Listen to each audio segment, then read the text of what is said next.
Today is May 1st, 1992. The subject of this video message is the UNCED Earth Summit, the meeting which is to begin on June 1st, 1992 in Rio de Janeiro. The acronym UNCED stands for the United Nations Committee for Environment and Development. It is pronounced UNCED, and perhaps indicating the secret agenda of this meeting. This is the logo of the Earth Summit. This is not a dove in their Earth Summit logo. It is a hand, and the hand is holding the world with the slogan, "In our hands," alongside of it. In whose hands? Who is the we in this motto? The hands of the world order. These elitists convened this UNCED meeting in the first place, and for a bad purpose. This video will show strong evidence that the persons running the UNCED Earth Summit are actually setting a net to place the power over the Earth and its peoples into their hands. Brave, bold deeds by the citizenry are needed quickly. Once a government signs their treaties, their citizens are, de jure, in the hands of the world order. There's that motto again, in our hands. Whose hands? The same world order families that planned World War I and World War II, that tricked the third world countries to borrow funds and rack up enormous debts. The same world order that stole much of the money borrowed by Africans and other nations and hid it in Geneva banks. They are the persons who financed Hitler, manufactured the Holocaust, and managed to blame the terrible deeds on the German people. They can be credited with manipulating famines in Ethiopia and elsewhere and purposely creating war and debt to bring societies into their control. The world order crowd are not a nice group of people. My name is George Hunt. I'm speaking to you from a video studio in Boulder, Colorado. I have attended some of the meetings and caucuses leading to the UNCED Earth Summit. I am a business consultant and a college teacher in small business management.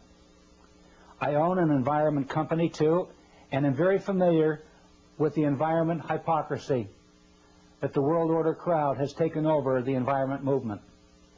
I am aware of their plans. Please pardon me as I read my script. I'm not a professional actor, and my memory will not serve me with the things that I want to say. The world environment movement will soon be in the hands of the world order if you and others do not respond with action after you view this videotape. Action may constitute showing this to 5 others.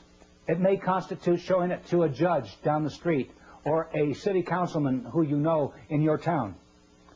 Pray for guidance, hoping that something good might come of your actions.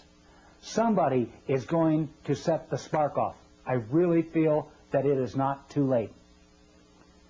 When I served as an official host at a key environment meeting in Denver, Colorado in 1987, I was surprised to see David Rockefeller, Edmond de Rothschild, Secretary of State Baker, then Secretary of the Treasury, Maurice Strong, Waste Company Chairman and EPA Administrator William Ruckelshaus, UN Secretary General in Geneva McNeil, and various World Bank and IMF officials there. What were the rich elite and bankers doing at an environment congress? Listen carefully. I will now attempt to show you how their enactments will work against you.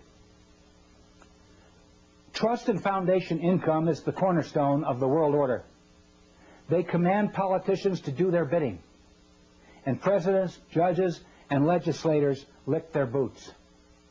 Their swollen egos and bellies are never satisfied, and their lust for more is insatiable. Now world power and authority is in their grasp. Are we going to give it to them without a confrontation? Or, like they did to the Germans, will they blame the environment holocaust on you and get away with it? What is the World Summit meeting, and who is behind it? The UNCED World Summit, that's UNCED World Summit, is a key event in a series of environment meetings which have occurred since 1972. Maurice Strong, a UN official and an employee of the Rockefeller and Rothschild trusts and projects, convened the first Congress in Stockholm, Sweden in 1972. 20 years later, Maurice Strong is the Secretary General and convener of UNCED. In the 1970s and 1980s, numerous conferences created political action decrees, eventually to lead to the UNCED Earth Summit. I attended 2 meetings in Colorado in 1987 and 1991. Friends attended others in Los Angeles, San Francisco, and Des Moines. Here is a paper from the Des Moines meeting where Maurice Strong was in charge. Representative Gephardt's telephone number appears on the meeting documents. Here are some phrases from the document of the Secretariat for World Order, which were distributed at the Des Moines UNCED meeting.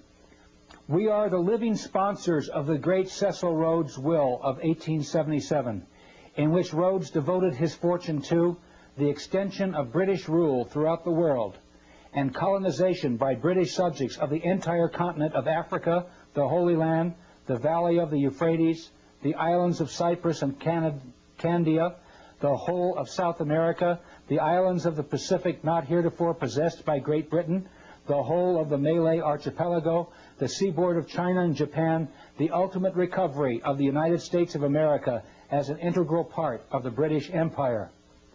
We stand with Lord Milner's credo. We too are British race patriots, and our patriotism is the speech, the traditions, the principles, the aspirations of the British race. Do you fear to take this stand at the very last moment when this purpose can be realized? Do you not see that failure now is to be pulled down by the billions of Lilliputians of lesser race who care little or nothing for the Anglo-Saxon system? Copies of this document are distributed to you with this videotape. At the Fourth World Congress meeting in 1987, some other bad remarks about common people were made. I'm going to play them for you now. For instance, here is David Lang, a Montreal international investment banker, one of their pack, decreeing that these environment and economic activities of the world order not be shared with the public. He calls us cannon fodder. Listen to this. I suggest, therefore, that this be sold not through a democratic process. That would take too long and devour far too much of the funds to educate the cannon fodder, unfortunately, which populates the earth. We have to take almost an elitist program that we can see beyond our swollen bellies and look to the future in time frames and in results which are not easily understood or which can be, with intellectual honesty, be reduced down to some kind of simplistic definition. Does it make you feel uncomfortable that the arrogant rich are close to complete rule over the United States, Canada, and other countries? Here's more. The decrees leading to the Earth Summit were dictated without debate or opportunity for dissent. The treaties the world order once signed at UNCED will supersede national laws. Yet I saw the major decrees at the Fourth World Congress dictated into existence by Edmond de Rothschild. You can hear it too. Listen to him dictate. Rothschild got these major decrees into the United Nations resolutions without debate or challenge. But perhaps this conference might like to think more about the Marshall Plan, which had been mooted and put forward very tentatively at the Denver conference. And perhaps this might be the keynote of what you have heard today and what perhaps you might like in some perhaps amended form to have put forward. At this conference, recognizing the needs to protect our ecological and environmental heritage within the concept of the World Wilderness Congress, World Wildlife Fund, and all other bodies involved in the preservation of life on our planet, asked the Prime Minister of Norway, Right Honourable the Gro Harlem Brundtland, as one of the world's leaders of a greatly respected community, to be the promoter of this International Conservation Bank. By her Brundtland report, which has been widely circulated to world leaders, she could follow up this report with the recommendations to promote a second Marshall Plan, the third world debt relief, and finance for a stable development.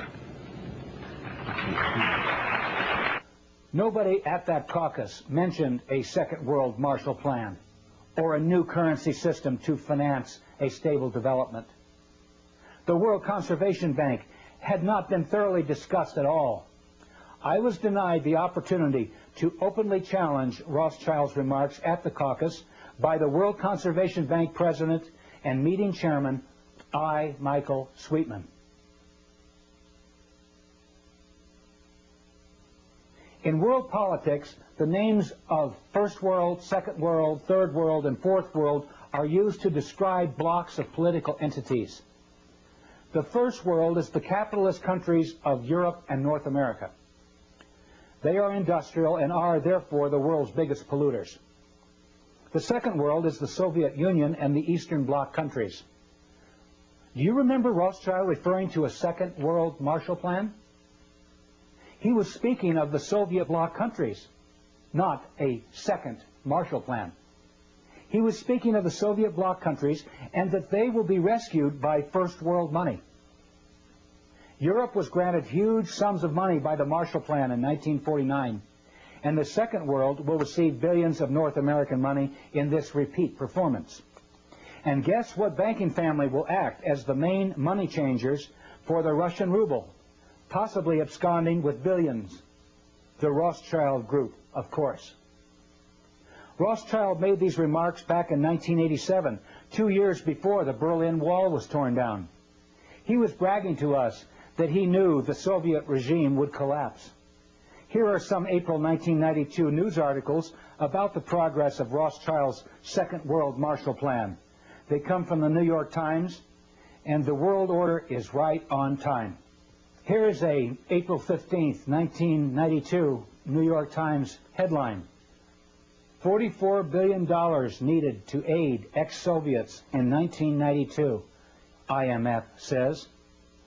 It's needed for a shift to the free market.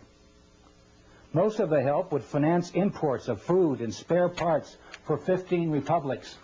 My response to that is, sure. Another article in the international edition of the New York Times, Wednesday, April 29th, 1992, had this to say about Rothschild's Marshall Plan. Although there has been much talk about building a new political order in the post-Cold War world, the events here in the last few days make clear that a new economic order is also rapidly emerging. Washington cannot bankroll a Marshall Plan for the former Soviet republics because the task is so enormous and because the American economy is debt-ridden and no longer so dominant.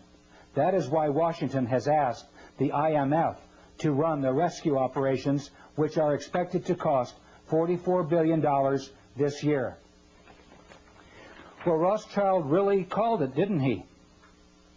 Soon after these remarks were made, the Rothschilds reopened the Rothschild Bank in Frankfurt, Germany, after 50 years of closure.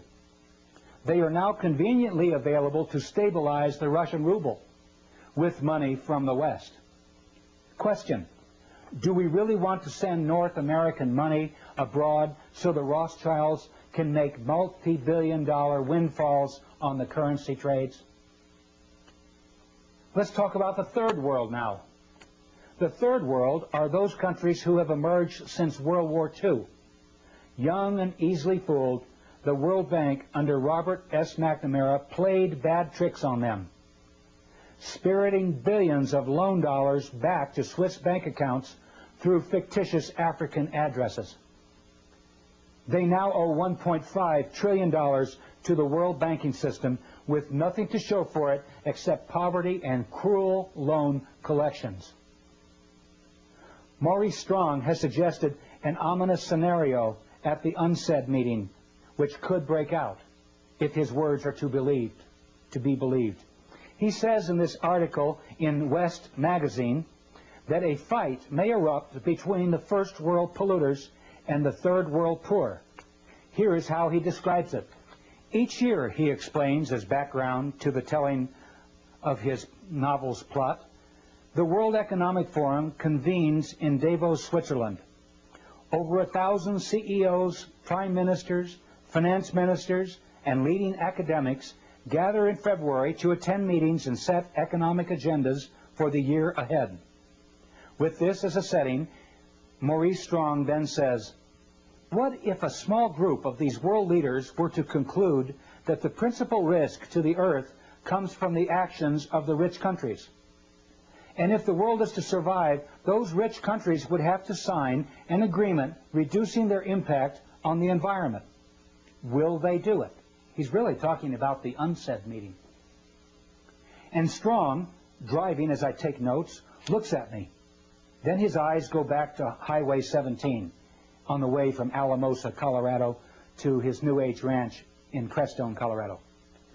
He says, the man who founded the United Nations Environment Program and who wrote parts of the Brundtland Report and who in 1992 will try to get the world's leaders meeting in Brazil to sign just such an agreement savors the questions hanging in the air. Will they do it? Will the rich countries agree to reduce their impact on the environment? Will they agree to save the earth? Strong resumes his story. The group's conclusion is no. The rich countries won't do it.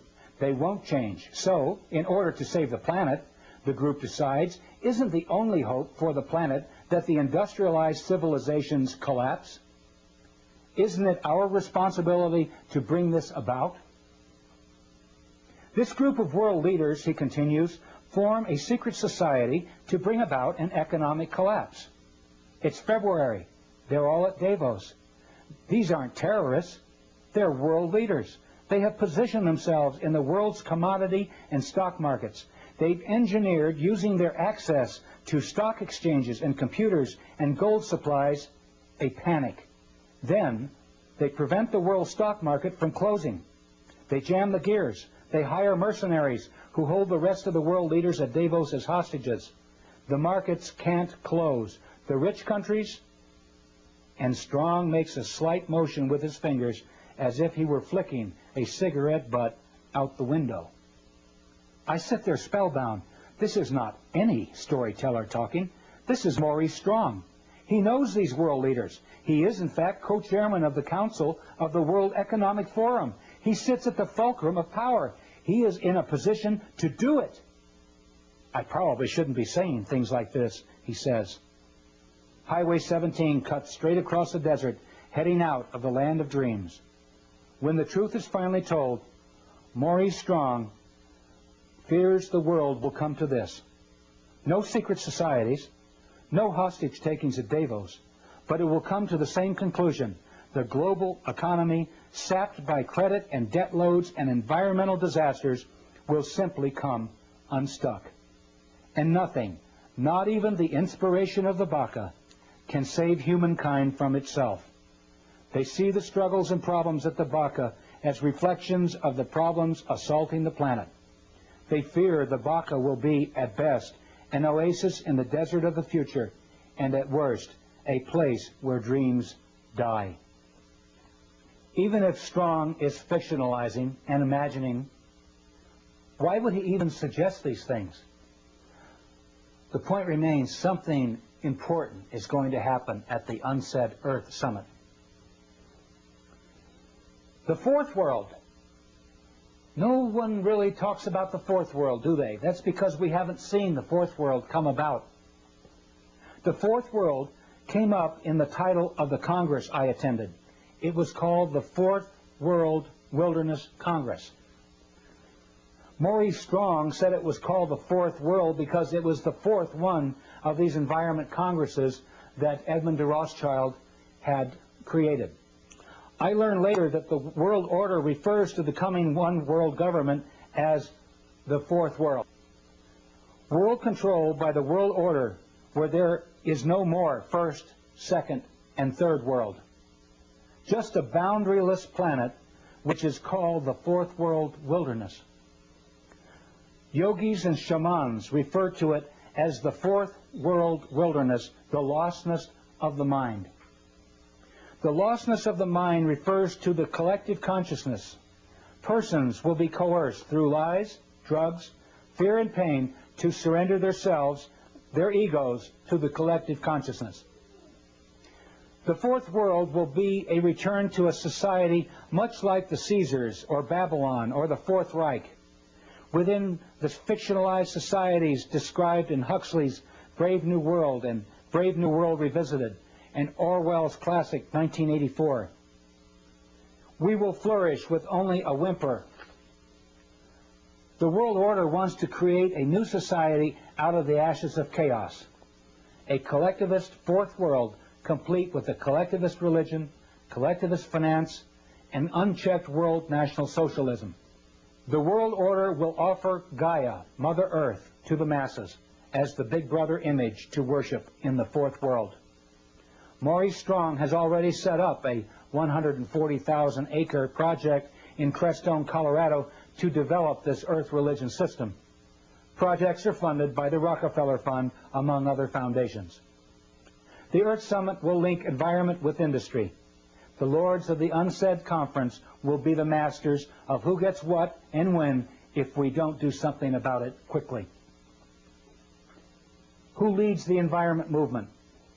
The convener of the summit, Maurice Strong, identifies Baron Edmond de Rothschild as the creator of the environment movement. Here are his own words describing Rothschild as the positive synthesis of environment on the one hand and growth and development on the other. Listen carefully as Maurice Strong introduces Baron de Rothschild. So there is no better person. He epitomizes in his own life that positive synthesis between environment, conservation on the one hand, and economics on the other. And I'm just delighted to have this opportunity of introducing to you Edmond de Rothschild.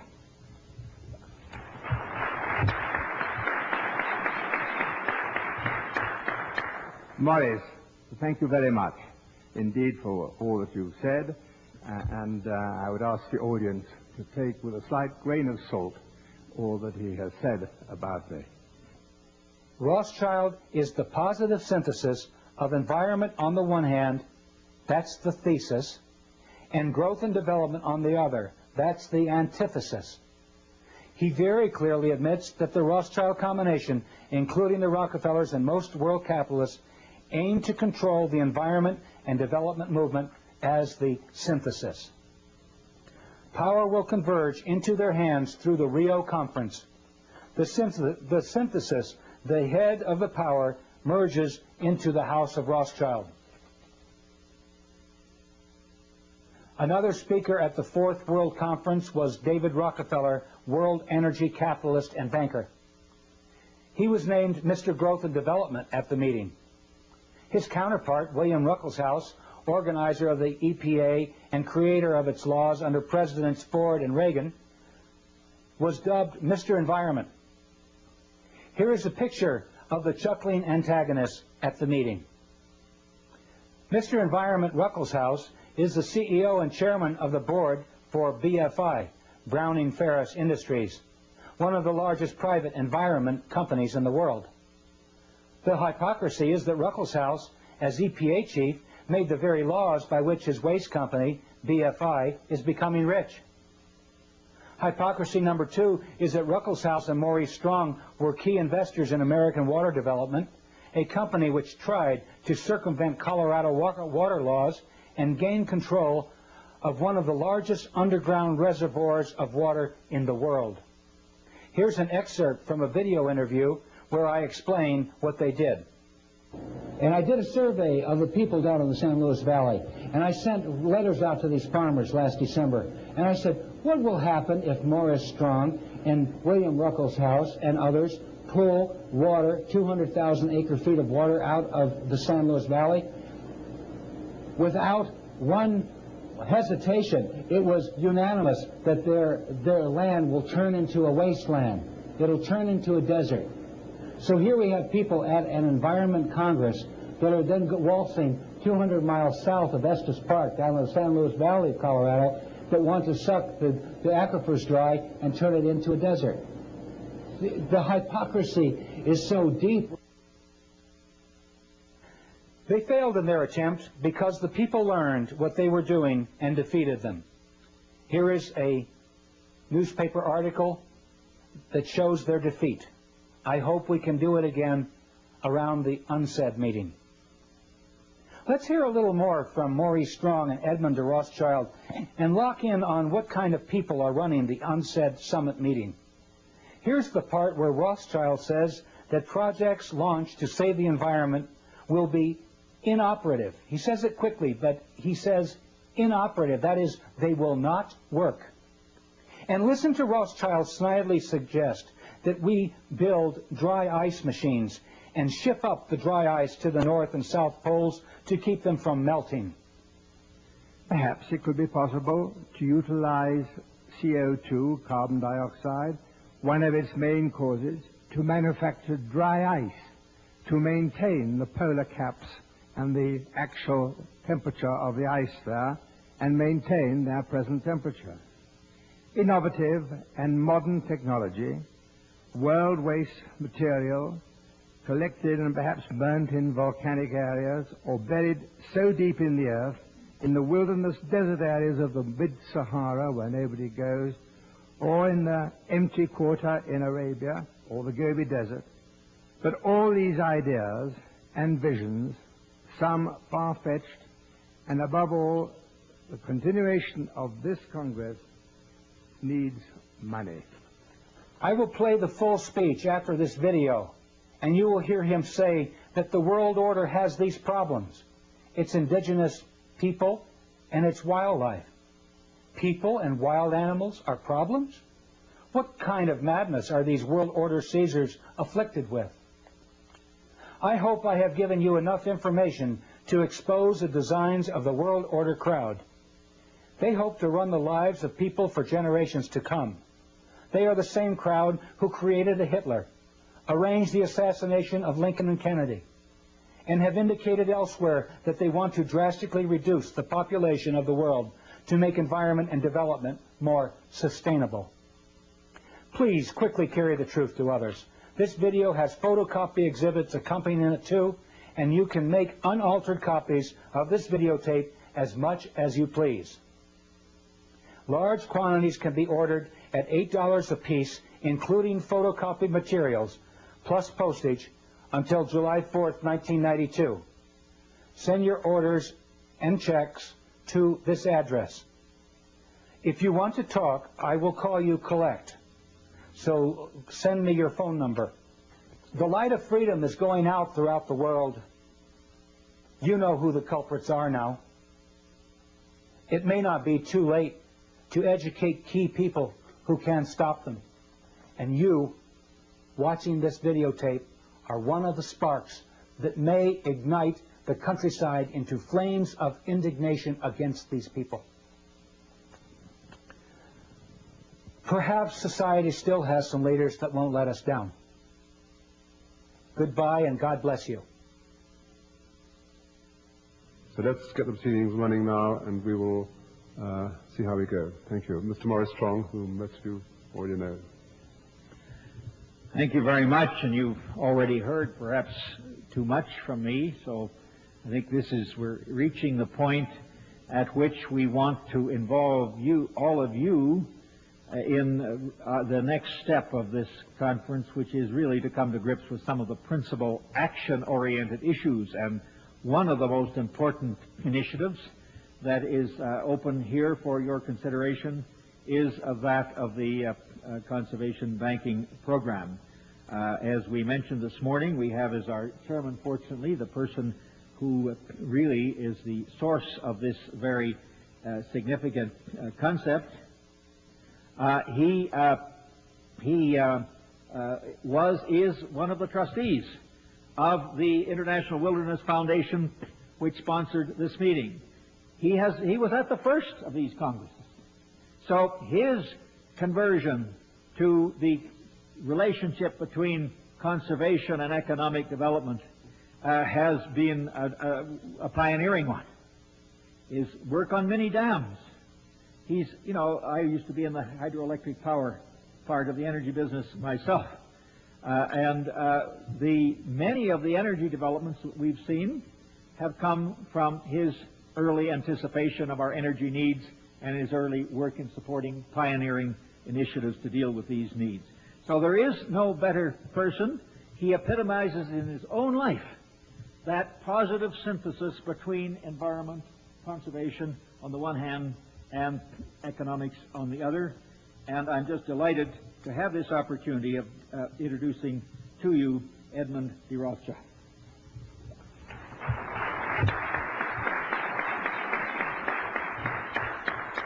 Morris, thank you very much indeed for all that you've said, and I would ask the audience to take with a slight grain of salt all that he has said about me. And I want to start there a little bit of my talk to you on a somewhat different vein. You see, in order to further the ideals of the world wilderness concept and to prevent the concept and this concept just to remain an ideal, it is of paramount importance to find ways and means of finding and promoting its rationale. There are these ways and means of putting this concept into effect and overcoming or minimizing some of the problems set out by the speakers in this Congress, such as pollution, prevention of acid rain, waste disposal. There are alternative methods and harmless alternative methods for energy, and they're available. Alternative uses of water resources not involving vast inundations of land or displacing humans and its indigent wildlife, harnessing wave energy, solar energy, wind power, just to mention a few. To overcome the chilling, doom-laden prognostications of Dr. Irving Mintzer's greenhouse effect, perhaps it could be possible to utilize CO2, carbon dioxide, one of its main causes, to manufacture dry ice, to maintain the polar caps and the actual temperature of the ice there, and maintain their present temperature. Innovative and modern technology, world waste material, collected and perhaps burnt in volcanic areas or buried so deep in the earth, in the wilderness desert areas of the mid-Sahara where nobody goes, or in the empty quarter in Arabia or the Gobi Desert. But all these ideas and visions, some far-fetched, and above all, the continuation of this Congress needs money. A start has been made by the thoughts and care of one man. Michael Sweetman. His ideas have had lip service paid to them by some of our speakers here during the Denver conference. The meetings now of the new concept of an international